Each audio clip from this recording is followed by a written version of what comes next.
আজকে আমার গন্তব্য হলো পার্শ্ববর্তী দেশ বা নেইবারিং কান্ট্রি শ্রীলঙ্কা।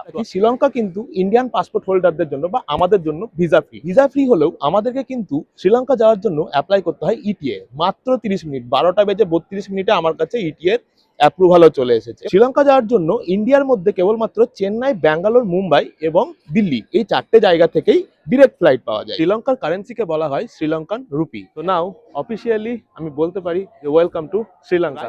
আমি এখন চলে এসেছি কলকাতার নেতাজি সুভাষচন্দ্র বোস ইন্টারন্যাশনাল এয়ারপোর্টে এবং ফাইনালি আজকে 2026-এর ফার্স্ট ইন্টারন্যাশনাল ট্রিপও শুরু হতে চলেছে। ভিডিওর টাইটেল আর থাম্বনেল দেখে হয়তো আপনারা খুব ভালোভাবে বুঝতে পেরে গেছেন যে আজকে আমার গন্তব্য হলো পার্শ্ববর্তী দেশ বা নেইবারিং কান্ট্রি শ্রীলঙ্কা। তো আপনারা যারা 2026-এ আমার মতোই শ্রীলঙ্কা যাওয়ার প্ল্যান করছেন, আজকের ভিডিওটা তাদের জন্য বেশ হেল্পফুল হতে পারে।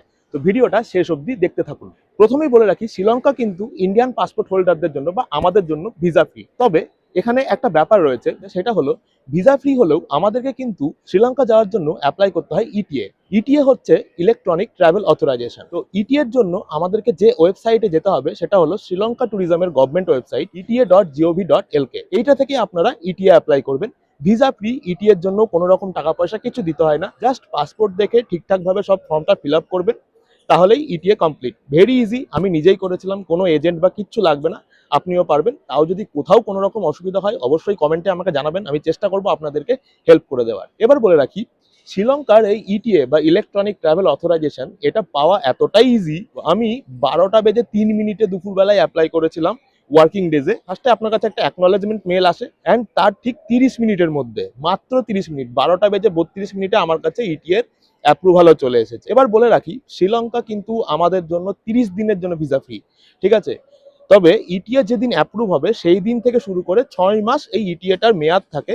তার মধ্যে আপনি 30 দিনের জন্য শ্রীলঙ্কাতে এন্ট্রি করতে পারবেন দুবার, মানে ডাবল এন্ট্রি করতে পারবেন 30 দিনের জন্য। তবে এন্ট্রি ব্যাপারটা কি করে হবে, আপনি যেদিন প্রথম এন্ট্রি করবেন শ্রীলঙ্কাতে, ওই 6 মাস যে ইটিএ পিরিয়ডের মধ্যে, ভ্যালিডেশন পিরিয়ডের মধ্যে প্রথম যেদিন আপনি শ্রীলঙ্কাতে পা দেবেন বা পৌঁছাবেন, ঠিক সেই দিন থেকে শুরু করে নেক্সট 30 ডেজের মধ্যে আপনি দুবার শ্রীলঙ্কায় এন্ট্রি করতে পারবেন, ঠিক আছে? মানে টোটাল দুবার এন্ট্রি করা যাবে। 30 দিন হচ্ছে টোটাল টাইম, মানে ভিসাটা আপনি ভিসা ফ্রি এন্ট্রি যেটা পাবেন সেটা 30 দিনের জন্য। আর ইটিএ ভ্যালিড থাকবে যেদিন ইটিএ অ্যাপ্রুভ হবে তারপর থেকে নেক্সট 6 মাসের জন্য। তো এই মোটামুটি ছিল শ্রীলঙ্কার ভিসা ফ্রি বা ইটিএ যে প্রসেস। এইবার চলে আসি ফ্লাইট। আপনারা যারা বহুদিন ধরে আমার ভিডিও দেখেন তারা খুব ভালো মতো জানেন যে আমি কিন্তু ফ্লাইটের জন্য 3টে ওয়েবসাইটকে প্রেফার করি। এক হচ্ছে স্কাই স্ক্যানার, উইগো আর গুগল ফ্লাইট। এই 3টেতেই একমাত্র বাজেট ফ্রেন্ডলি ফ্লাইটের অপশনগুলো দেখতে পাওয়া যায়। তো এই 3টে ওয়েবসাইট থেকে চেক করে যেটাই সস্তা ফ্লাইট পাই আমি সেটাই বুক করি। শ্রীলঙ্কা যাওয়ার জন্য ইন্ডিয়ার মধ্যে কেবলমাত্র চেন্নাই, ব্যাঙ্গালোর, মুম্বাই এবং দিল্লি এই 4টে জায়গা থেকেই ডিরেক্ট ফ্লাইট পাওয়া যায়। বাট আমরা যারা ওয়েস্ট বেঙ্গল থেকে যাচ্ছি বা পশ্চিমবঙ্গবাসী যারা বা বাঙালি যারা, এক কথায় তাদের জন্য কিন্তু এই সুবিধাটা নেই, কারণ কলকাতা থেকে শ্রীলঙ্কার কোনো ডিরেক্ট ফ্লাইট নেই। তো আমাদেরকে ভায়া হয়ে যেতে হবে। মানে আমার ক্ষেত্রে কি হয়েছে, আমি যেহেতু 21 দিন বা ওই 22 দিন আগে এবারে টিকিট বুক করেছি, তো আমি সেই সময় দেখেছিলাম যে চেন্নাই থেকে টিকিট ফেয়ার সবচেয়ে কম ছিল, মোটামুটি ওই 8,500 টাকার মতো। আর ওই একই টাইমে ওই 21 দিন আগে, আমার জার্নির 21 দিন আগে, তখন কিন্তু ব্যাঙ্গালোর থেকে টিকিটের দাম ছিল প্রায় 10,500 টাকার মতো। তো আপনারা যারা চেন্নাই বা ব্যাঙ্গালোর থেকে যাবেন তাদের জন্য এটা মোটামুটি একটা রাফ আইডিয়া হয়ে গেল যে 3 সপ্তাহ বা 4 সপ্তাহের টিকিট কাটলে মোটামুটি ওই 8,500 টাকা। চেন্নাই থেকে যদি আপনি কলম্বো যান আর যদি আপনি ব্যাঙ্গালোর থেকে যদি যান তাহলে 10,000 টাকা মতো, 10,500 টাকা মতো। তো কলকাতা থেকে আমার যে টোটাল টিকিটের দাম পড়েছে ইন্ডিগোতে সেটা হচ্ছে 13,196 টাকা। একদম কলকাতা থেকে ফার্স্টে যাবো হচ্ছে চেন্নাই, দেন চেন্নাইয়ে আমার 3 ঘন্টা 40 মিনিটের লেওভার আছে এবং চেন্নাই থেকে আমার নেক্সট ফ্লাইট যাবে হচ্ছে কলম্বো। তো মোটামুটি এই টোটাল জার্নিটা হচ্ছে 7.5 ঘন্টা, তার মধ্যে 3 ঘন্টা 40 মিনিটের লেওভার রয়েছে। তো টোটাল ওই 3 ঘন্টা 50 মিনিটের ফ্লাইট, যেখানে কলকাতা থেকে আমার চেন্নাই পৌঁছাতে সময় লাগবে 2.5 ঘন্টা মতো। দেন ওইখানে আমাকে কিন্তু টার্মিনালও চেঞ্জ করতে হবে, আর সাথে 3 ঘন্টা 40 মিনিটের আমার লেওভারও রয়েছে। দেন চেন্নাই থেকে ফ্লাইট রয়েছে কলম্বোর, আর এক্ষেত্রে আমার জার্নি ডিউরেশন হবে প্রায় 1 ঘন্টা 20 মিনিট। তো এই মোটামুটি হয়ে গেল ফ্লাইটের ডিটেলস। এইবার যেটা মেন জিনিস, আমার যেহেতু এটা একদম কানেক্টিং ফ্লাইট রয়েছে, যদিও আমার ফার্স্টেরটা ডোমেস্টিক অ্যান্ড নেক্সট হচ্ছে ইন্টারন্যাশনাল, তবুও এক্ষেত্রে যেহেতু আমার সেম পিএনআর রয়েছে, তো আমি কিন্তু কলকাতা এয়ারপোর্টেই চেক ইন করিয়ে দিয়েছি ব্যাগেজ, ঠিক আছে? আর আমি একদম সেই ব্যাগেজ কালেক্ট করব হচ্ছে কলম্বো পৌঁছে। তো এখন যেটা বাকি রয়েছে সেটা হচ্ছে ইমিগ্রেশন। কলকাতায় কিন্তু ইমিগ্রেশনটা হবে না, ইমিগ্রেশন হবে হচ্ছে চেন্নাই এয়ারপোর্টে পৌঁছে, ঠিক আছে? তো ইমিগ্রেশন কি হচ্ছে সেটাও জানাবো আপনাদেরকে। আশা করি ইজি হবে, কারণ যে কান্ট্রিতে ভিসা পেতে মানে ইটিএ পেতে মাত্র 30 মিনিট লাগে সেই কান্ট্রির ইমিগ্রেশন ইমিগ্রেশন খুব একটা টাফ হবে না, কারণ ওই ইটিএ পাওয়াটা দেখেই বুঝে গেছি যে শ্রীলঙ্কা ইন্ডিয়ানদের জন্য very welcoming country. So let's see কি হয়, সবটাই আপনাদের সঙ্গে শেয়ার করব। আপাতত আমার ব্যাগের চেকিং কমপ্লিট হয়ে গেছে, সব মোটামুটি কাজ শেষ। এবার খালি সিকিউরিটি চেকিংটা করিয়ে নিয়ে তারপরে আপনাদের সঙ্গে আবার কথা হবে। ভিডিও শেষ অবধি দেখতে থাকুন, কারণ এরপরে আমি শেয়ার করবো আপনাদেরকে আমার ইমিগ্রেশনের এক্সপিরিয়েন্স। চলো যাওয়া যাক, সিকিউরিটি চেকিং কমপ্লিট করে নিয়ে এবারে। সো ফাইনালি আমাদের বোর্ডিং চালু হয়ে গেছে and we are on the way to Chennai. Chennai পৌঁছে আবার আপনাদের সঙ্গে দেখা হচ্ছে। Thank you. সো ফাইনালি 2 ঘন্টা 10 মিনিটের ফ্লাইট জার্নি কমপ্লিট করে আমরা এখন পৌঁছে গেছি চেন্নাই ইন্টারন্যাশনাল এয়ারপোর্টে। একটাই কাজ এখন বাকি রয়েছে, সেটা হচ্ছে ইমিগ্রেশন কমপ্লিট করা। আর যে টার্মিনাল 2 বলছে যেটা, সেটা একদম পাশাপাশি, মানে কানেক্টেড, কোনো ঝামেলার কিছু নেই। টার্মিনাল 1 থেকে বেরিয়েই যাদের কানেক্টিং ফ্লাইট রয়েছে ইন্টারন্যাশনাল বা ডোমেস্টিক, মানে পাশের টার্মিনাল দিয়ে ঢুকে যাবেন, তাহলেই আপনারা টার্মিনাল 2 তে পৌঁছে যাবেন। ঠিক আছে, এখন যাবো, ইমিগ্রেশন কমপ্লিট করবো আর আপনাদের সঙ্গে ইমিগ্রেশনের এক্সপিরিয়েন্সটাও শেয়ার করবো। তো এখন আমি ইন্টারন্যাশনাল ট্রান্সফারের দিকে যাচ্ছি, ডোমেস্টিক ট্রান্সফারও একই সাইডে, এই যে লেখা রয়েছে ইন্টারন্যাশনাল আর ডোমেস্টিক ট্রান্সফার। ঠিক আছে, তো আমাকে এই এসকেলেটর দিয়ে নেমে সোজা গিয়ে লেফটে যেতে হবে, সেখান থেকে লিফট নিয়ে terminal 2। So here you go, এই যে এখানে লেখা রয়েছে T2।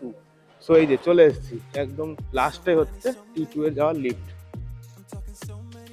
সো আপনাদের উদ্দেশ্যে বলে রাখি, আপনাদের যদি ইন্টারন্যাশনাল ট্রান্সফার থাকে তাহলে কিন্তু ওই লিফটে উঠে 2 নম্বরে চলে আসবেন, সেকেন্ড ফ্লোরে। ঠিক আছে, ওটাই কিন্তু T2 ট্রান্সফার বা ইন্টারন্যাশনাল ট্রান্সফার যেটাকে বলছে।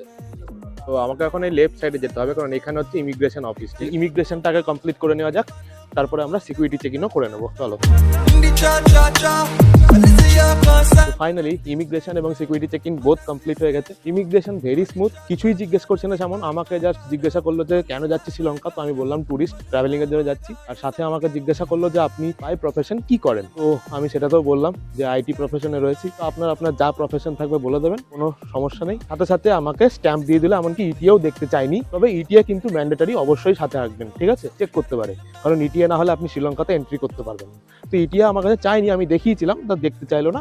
জাস্ট ওই দুটো জিনিস জিজ্ঞাসা করলো যে কেন যাচ্ছেন আর বাই প্রফেশন কি করেন, ব্যাস এইটুকু বললাম। ইমিগ্রেশন কমপ্লিট হয়ে গেছে, সিকিউরিটি চেকিংও কমপ্লিট। এবার আমি যাচ্ছি হচ্ছে আমার বোর্ডিং গেটের দিকে। অ্যান্ড ইন্ডিয়ান সাইডে আমার ইমিগ্রেশন কমপ্লিট, স্ট্যাম্প পড়ে গেছে পাসপোর্টে।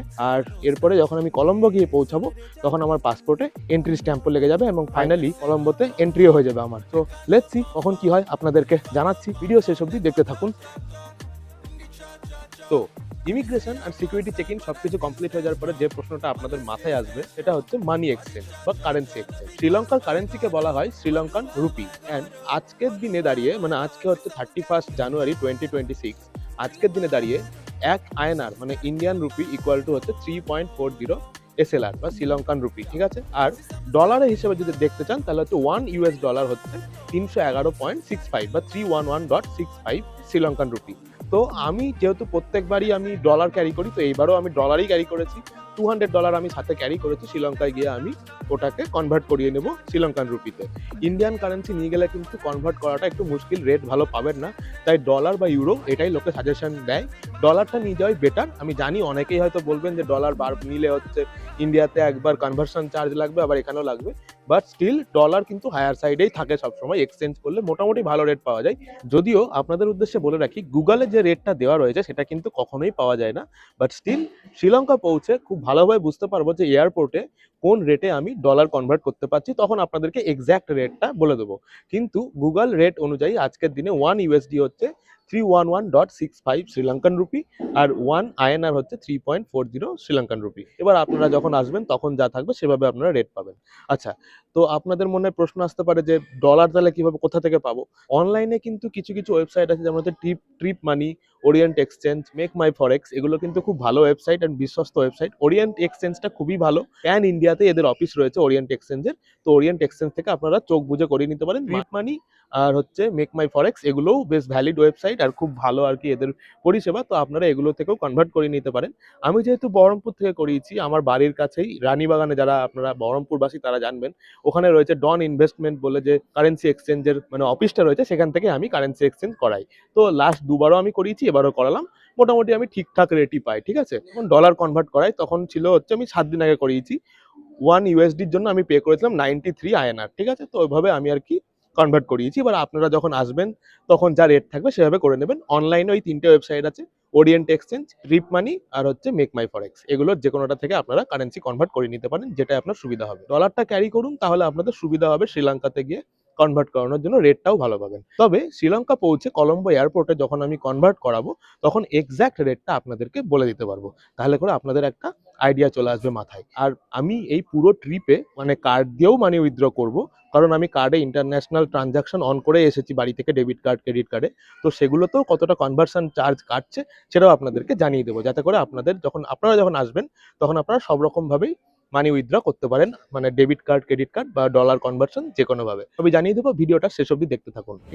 Zone 1 passengers, proceed for your boarding. Zone 2 passengers and Zone 3 passengers kindly. So finally আমাদের বোর্ডিং চালু হয়ে গেছে কলম্বোর উদ্দেশ্যে, and we are ready to fly now. So let's go.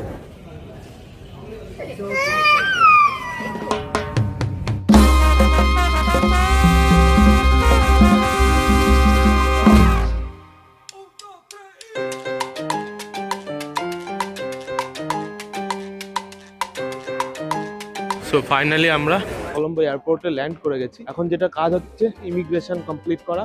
আর একটা জিনিস বলে রাখি, যারা ওই ইটিএ বাড়ি থেকে ফিল আপ করে না আসবেন, তাদের জন্য কিন্তু ইন এয়ার মানে ফ্লাইটের ভেতরেই কিন্তু অ্যারাইভাল কার্ডও দিচ্ছিল, তো ওটাও ফিল আপ করে নিতে পারেন। বাট আমি বলবো বাড়ি থেকে ইটিএ ফিল আপ করে আসাই বেটার। আধা ঘন্টা 20 মিনিট লাগে ফিল আপ করতে, আর পেতেও মোটামুটি আধা ঘন্টা 40 মিনিট, টোটাল 1 আওয়ারের প্রসেস। ইটস বেটার কি বাড়ি থেকে করে আসুন, না হলেও ইন ফ্লাইটে পেয়ে যাবেন, অ্যারাইভাল কার্ড দেবে, ওটা ফিল আপ করে নেবেন, তাহলেই হয়ে যাবে। এনিওয়ে আমার কাছে তো অলরেডি রয়েছে, তো আমি এখন ডাইরেক্ট ইমিগ্রেশন কাউন্টারের দিকে যাচ্ছি। এই সাইডে হচ্ছে ইমিগ্রেশন কাউন্টার।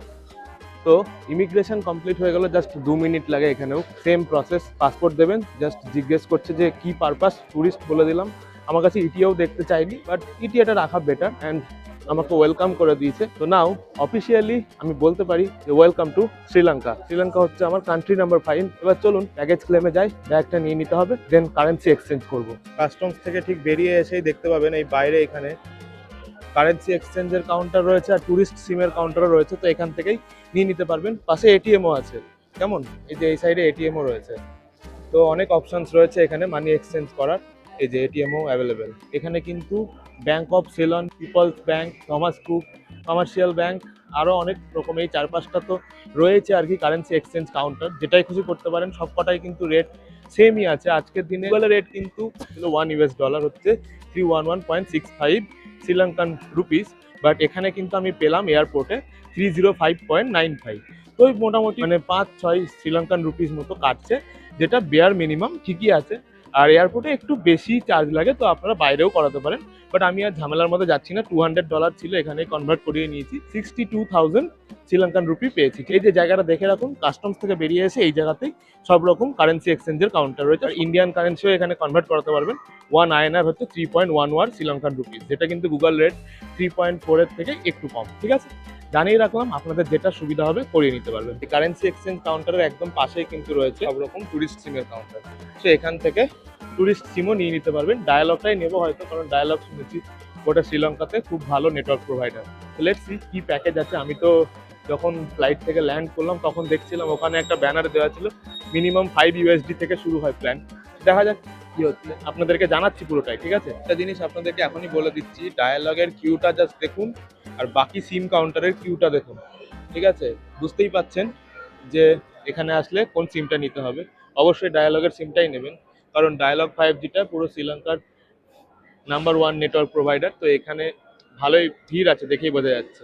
তো আমিও ডায়ালগটাই নেবো আর কি। তো ডায়ালগের সিমে 3টে অপশনস রয়েছে, 3টে প্যাকেজ রয়েছে। একটা হচ্ছে 1400 LKR, যা প্রায় ওই $6 এর মতো, যেখানে কিন্তু 20 GB ডেটা পাবেন, আর তার সাথে কিছু কলিং পাবেন, আনলিমিটেড কিন্তু কিছু নেই। আর একটা হচ্ছে 2450 LKR বা $8 এর মতো, যেটাই কিন্তু আপনারা পাচ্ছেন হচ্ছে 50 GB ডেটা, আর সাথে হচ্ছে আনলিমিটেড হোয়াটসঅ্যাপ। তো আমি ওইটাই ইউজ করছি। আর একটাও রয়েছে এর থেকে বড় প্যাকেজ, 4200 LKR এর মতো। তো এবার যেটা আপনার সুবিধা মনে হবে সেটা নিয়ে নেবেন। আমার মতে সেকেন্ড অপশনটাই বেস্ট, কারণ ওটাতে হচ্ছে $8 তে আপনি আনলিমিটেড হোয়াটসঅ্যাপ, কলিং সবই পেয়ে যাচ্ছেন, সাথে 50 GB ডেটাও রয়েছে, অ্যান্ড সিম পুট করা মাত্রই কিন্তু স্টার্ট হয়ে গেছে। কেমন, তো এই মোটামুটি ছিল হচ্ছে ট্যুরিস্ট সিমের আপডেট। তো আজকের গল্পে আমি এই কলকাতা থেকে কলম্বো পৌঁছানো অবধি রাখলাম।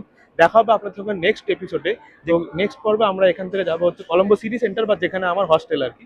তো দেখা যাক কিভাবে যাই, পাবলিক ট্রান্সপোর্ট ইউজ করি নাকি পিকমি অ্যাপ ইউজ করি। ও আপনাদেরকে এটাও বলে রাখলাম, এখানে কিন্তু যেমন আমাদের ইন্ডিয়াতে উবার বা ওলা চলে, এখানে চলে পিকমি। আসার আগে মোবাইলে সিমটা নিয়ে সঙ্গে সঙ্গে পিকমিটাও ডাউনলোড করে নেবেন। সো আজকের মতো এতটাই। Thanks for watching and good bye.